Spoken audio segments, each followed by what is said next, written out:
So it's starting at 9 though, right? Yep. Cannons with a C.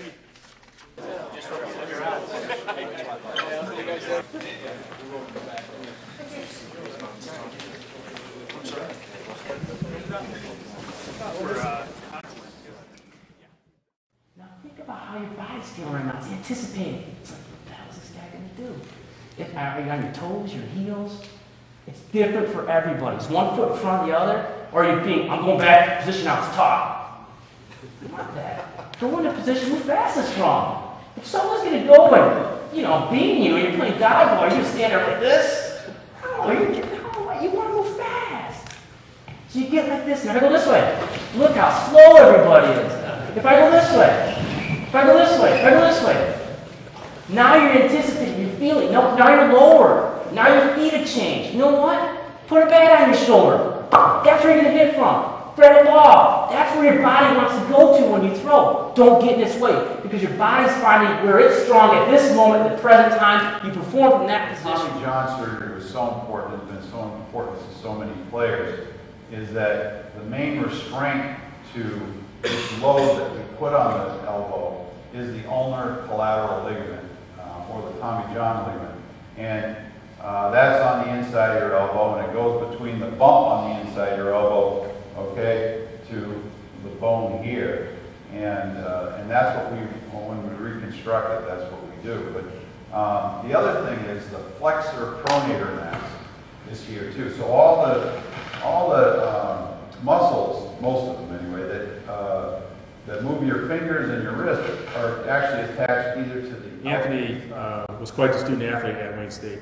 He carried a 3.79 GPA as a business finance major, and I think that was a stepping stone to his professional attitude, his professional career. He took care of business on and off the field, and we talked about that mindset a little bit. He carried that mindset extensively, and I think that's something that you can instill definitely in the players that you interact with now on a daily basis. And somewhere along the lines, someone touched him before he even got to college, and it's coaches like you that help with that. And Anthony, it's been great having you here. If you go to the next slide, please. I know Anthony's very into pitching and giving back to the community. He definitely wants to help the kids in the future in Metro Detroit. You want to talk about your first camp? Yeah, absolutely. Wayne State, we're hosting the first Anthony Bass pitching camp, January 26th from 10 a.m. to, I believe, 1 p.m., 3 hours, grades 3 through 12. It's going to be an awesome camp, a lot of hands-on work. It's not going to be one of those camps where you just kind of go through the motions, you go from drill to drill. I'm going to be interacting with the campers and sharing my knowledge at the major league level, also at the college level. I've been through all that, and hopefully it's where they want to be one day. I'm going to be there interacting with them, giving them my 2 cents, maybe helping them out a little here or there, telling them about my college experience. And I think it's going to be a good camp. Should be hopefully a good turnout. I know the Wayne State baseball team will be there. Most of the pitchers will be there helping out. I look forward to inviting back some of my old teammates from Wayne State who are incredible pitchers at Wayne State as well to help run the camp. So I look forward to it, and hopefully spread the word and bring out some great talent. Okay, thank you. Well, I'll be at the vendor area if anyone has any pitching specific questions. Anthony, thanks for joining us. Thanks for your time, Dylan. What do you do after the day you pitch? So you pitch, what's the next day? Usually I work out, do like a full body workout, and then I do a lot of cardio, so it works out that lactic acid. No throwing at all. You don't know what you're doing, you're going to have a problem. All right? You're going to have a problem with your parents. You're going to have a problem with your kids. You're going to have a problem in your community. You're going to have a problem with fundraising. You're going to have your administration, if you're a high school coach. You're going to have problems if you don't know what you're doing. And I congratulate you being here. You have to continually look for ways to improve, and that's why you guys are all here. Okay? And I appreciate that, certainly, as a high school coach. You need to be a lifelong student of the game. Again, I've been coaching for 30 years at South and continually just trying to get better. I'm better this year than I was last year and the year before and the year before and so on. Okay, I made a lot of mistakes, dumb mistakes as a young coach, which I'll allude to. All right? You also need to admit your limitations if you have them. Hey, maybe you're not a great pitching guy. you better have somebody on your staff that is.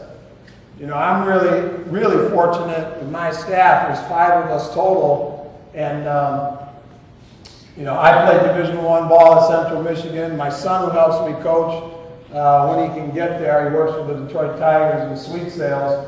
He is Division I Central Michigan.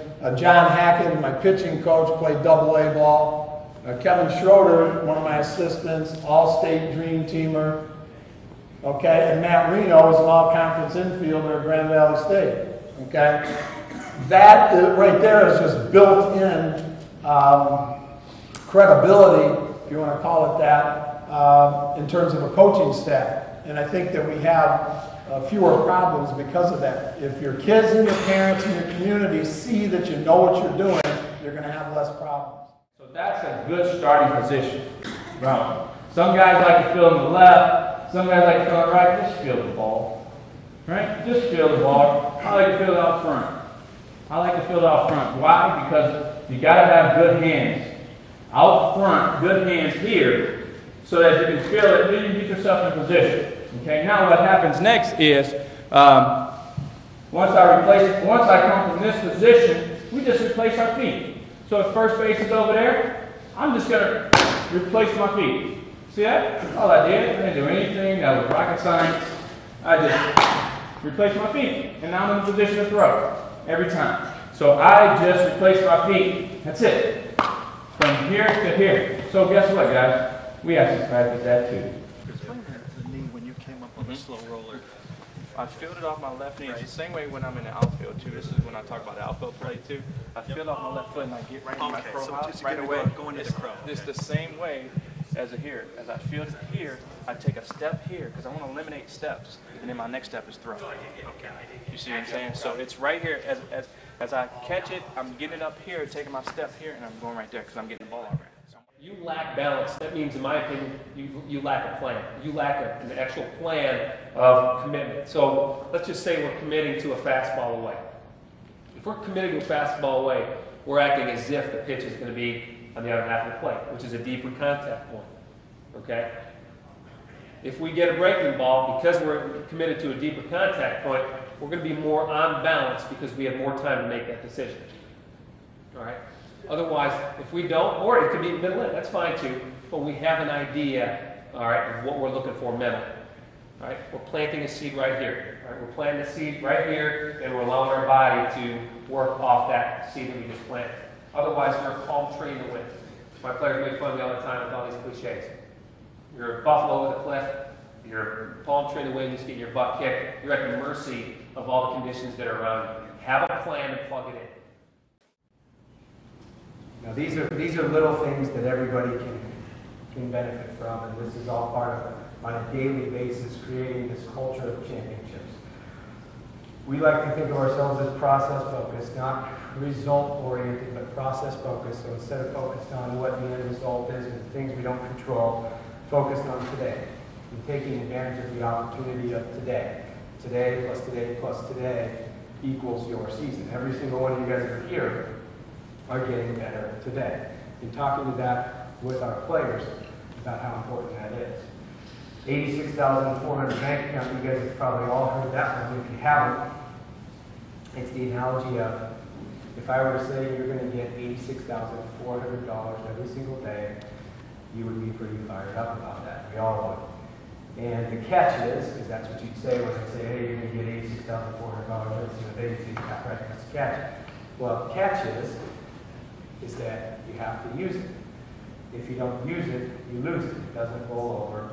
You can't stockpile it, put it away, bury it in a jar, hide it in your belly, you have to use it. Well, you would use every single cent, because if you didn't use it, you lost it. And then we talk about players, but you do get $86,400, just not dollars, in seconds. Those are the amount of seconds in the day that you get to either spend or invest. And that's what we talk about.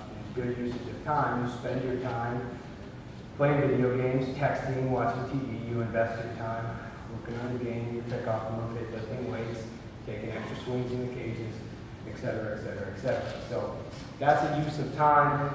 The idea of getting 1% better every day, the idea that confidence is a choice because you always have the option of acting differently than you feel.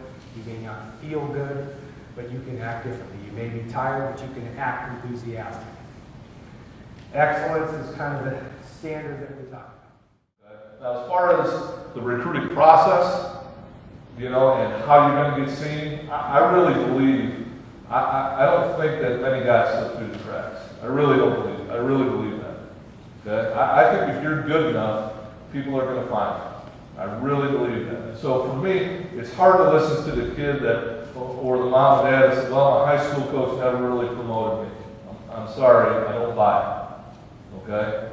Because, if you're playing the game, everybody plays against some good players. At some point, somebody's going to see you play again. Or if they don't, word travels. You'd be surprised at how quickly word spreads when a guy's really playing well. Okay? So it's out there. And if you're playing well, it's going to be out there. Somebody's going to see you. Okay? So as far as promoting guys, that's great. But I don't think they slip through the cracks. If you want to promote your guy, a phone call is good. Video's better. Statistics don't mean anything. Okay? Velocity is fine, but we're going to have to see it for ourselves, and see it in a game setting. But again, statistics I don't think mean a whole lot because you don't know who you're playing against. You don't know who you're pitching against, and you can hit 580, but if you never see good pitching, what difference does that make? And so there's a lot of things that can, get a foot in the door, but at the same time, there's a lot of things, statistics and things like that really don't mean a whole lot. And for me, velocity, it helps, but I don't think velocity means a whole lot either, to be quite honest with you. You go to a showcase and you hit 90 miles an hour at a showcase, that means you can throw one pitch at 90 miles an hour. It doesn't mean you pitch at 90 miles an hour. It doesn't mean you have a 90 mile an hour arm. All right? I think a lot of kids get caught up in that. Well, I'm throwing 90 miles an hour. No, you're not. You threw one pitch at 90 miles an hour. How hard do you throw in the third inning? Or the fifth inning? I mean, if you're throwing 83 in the third inning, well, what does that 90 miles an hour have to do with anything? And these guys that go to showcases, the showcases are fine, believe me. You do too many of them, then number one, I think you're spending a lot of money, and number two, you're not playing the game. We got to play. If you want to get better, you got to play. And the showcase is fine, but it can be misleading. It can be a foot in the door, but we're not, and I think, I can speak for, a lot of college coaches that when I tell you, we're not going to sign a kid solely off of the showcase. Because I've got to see it in the game. I want to see what it looks like in the game. You throw 90 miles an hour in a showcase again, what's the breakable like when there's a hitter in there? Okay? How hard are you throwing the third inning? Okay? You take 5 ground balls at shortstop in a showcase, that's fine. Can you make a play in the 6th hole when a 4-1 runner is going down the line? Or can you turn a double play on maybe a hit and run when the guy's barreling down? Okay? That's how you play. Okay? And so I think, again, video is good. Bottom line is most of us have got to, if not all of us, got to see it in person. Okay? And at that point, there's no fooling